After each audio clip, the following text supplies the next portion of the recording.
Bismillahirrahmanirrahim. Assalamualaikum warahmatullahi wabarakatuh. Sabal khair. Alhamdulillahalamin. Wa bihi nasta'inu ala umuri dinid. Assalatu wassalamu ala asrofil anbiya'i mursalin. Amma ba'du. Teman-teman yang saya muliakan yang dimakan oleh Allah Subhanahu wa taala. Di sini saya akan menjelaskan mengenai materi kompetensi inti dan kompetensi dasar mata pelajaran bahasa Arab MA. Ya, perkenalkan, nama saya Ja'far Arif Nur Rahmat. Saya dari jurusan Pendidikan Bahasa Arab semester 6, NIM 1908102054. Jurusan Pendidikan Bahasa Arab kelas 6C. Nah, teman-teman, di sini yang pertama saya akan membahas tentang kompetensi inti dan kompetensi dasar mata pelajaran bahasa Arab MA. Nah, yang akan dibahas kita pertama makna KI dan KD, kedua kedudukan dan hubungan KI dan KD, yang ketiga aspek-aspek materi KI dan KD pembelajaran bahasa Arab MA. Oke, yang pertama makna KI dan KD mata pelajaran bahasa Arab MA. Kompetensi inti KI adalah gambaran secara kategorial kompetensi dalam aspek sikap, pengetahuan dan keterampilan yang harus dipelajari mengenai peserta didik untuk sesuatu jenjang sekolah, kelas dan mata pelajaran. Kompetensi dasar KD adalah kemampuan spesifik yang menyakup sikap dan keterampilan yang terkait muatan atau mata pelajaran. Nah, yang kedua, kedudukan dan hubungan KI dan KD mata pelajaran bahasa Arab. Kedudukan kompetensi inti KI. Kedudukan kompetensi KI yaitu untuk sinkronisasi horizontal sebagai kompetensi dasar antara mata pelajaran pada kelas yang sama dapat dijaga. Selain itu, sinkronisasi vertikal sebagai kompetensi dasar KD pada mata pelajaran yang sama pada kelas yang berbeda. Nah, kedudukan hubungan KI dan KD mata pelajaran bahasa Arab MA. Rumus KI dalam pedoman penggunaan notasi. Yang pertama, KI 1 untuk KI sikap spiritual, ya. Yang kedua untuk KI sikap sosial, dan yang ketiga untuk KI pengetahuan, dan yang keempat untuk KI keterampilan. Nah, terus kedudukan kompetensi dasar KD. Yang pertama, teman-teman harus pahamin itu ada pedoman dalam mengembangkan materi pembelajaran. Dan yang kedua ada pedoman dalam mendesain kegiatan pembelajaran. Yang ketiga, pedoman dalam merancang dan melaksanakan penilaian hasil pelajar. Yang keempat, pedoman dalam mengembangkan bahan ajaran. Dan yang kelima, ada menjadi pedoman dalam merancang, melaksanakan serta mengevaluasi hasil belajar.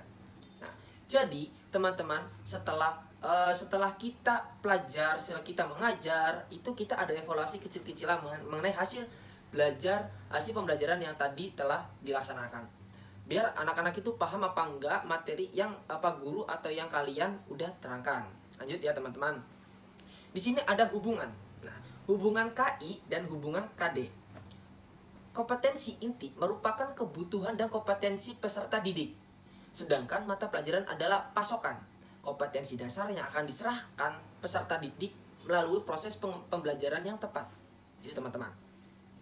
Dan di sini juga ada aspek-aspek materi dalam KI dan KD pembelajaran bahasa Arab MA.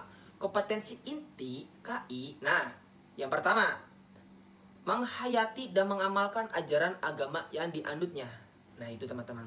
Dan yang kedua, menunjukkan perilaku jujur, disiplin, bertanggung jawab, peduli, gotong royong, kerjasama, toleran, damai, santun, responsif, dan proaktif sebagai bagian dari solusi atas berbagai permasalahan, ya, dalam berinteraksi secara efektif dengan lingkungan sosial dan alam serta menempatkan diri sebagai cerminan bangsa dan pergaulan dunia. Nah, ini tadi ada kompetensi inti KI. Nah, itu dibagi menjadi 2 teman-teman ya. Lanjut. Nah, kompetensi inti KI. Nah, ada yang ketiga. Yang ketiga itu memahami.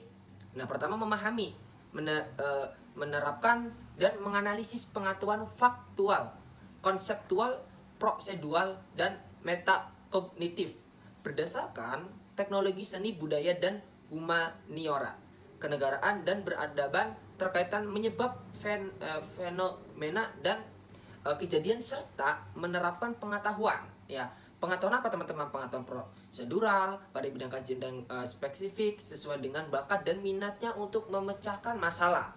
Nah, itu teman-teman ya.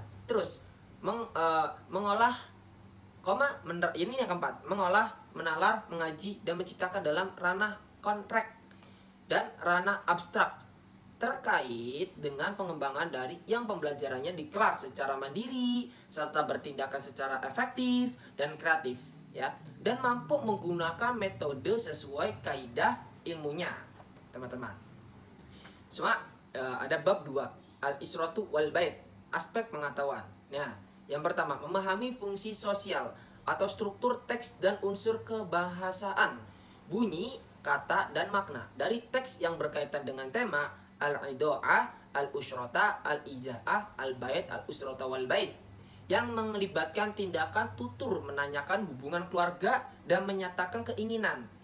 Yang kedua, menerapkan kaidah tentang bentuk dan makna fungsi dari susunan gramatika dalam menyusunkan teks bahasa Arab berkaitan dengan tema al-mutasilu, al-munfasilu, ad-domiru, al-ido'a, al-isra, al-ijaza, al-baiti, dan al-isra wal bait. Lanjut, aspek keterampilan yang ketiga, mendemonstrasikan tindakan tutur, menanyakan hubungan keluarga dan menyatakan keinginan dengan memperhatikan bentuk, makna, fungsi, dan susunan gramatika, ad-domiru, al-munfasilu, dan mutasilu. Nah, baik secara lisan maupun tulisan. Yang keempat, susunan teks bahasa Arab yang berkaitan dengan tema al-ido'ah, al-isro'ah, al-ijazah al-bait, al-isra wal bait, dengan memperhatikan bentuk, makna, dan fungsinya dari susunan gramatika tersebut, baik secara lisan maupun tulisan. Nah, yang itu pertama al-mutasila, al-munfasila, dan ad-dhomir. Terima kasih. Wallahul muwaffiq ila aqwamit thoriq. Wassalamualaikum warahmatullahi wabarakatuh.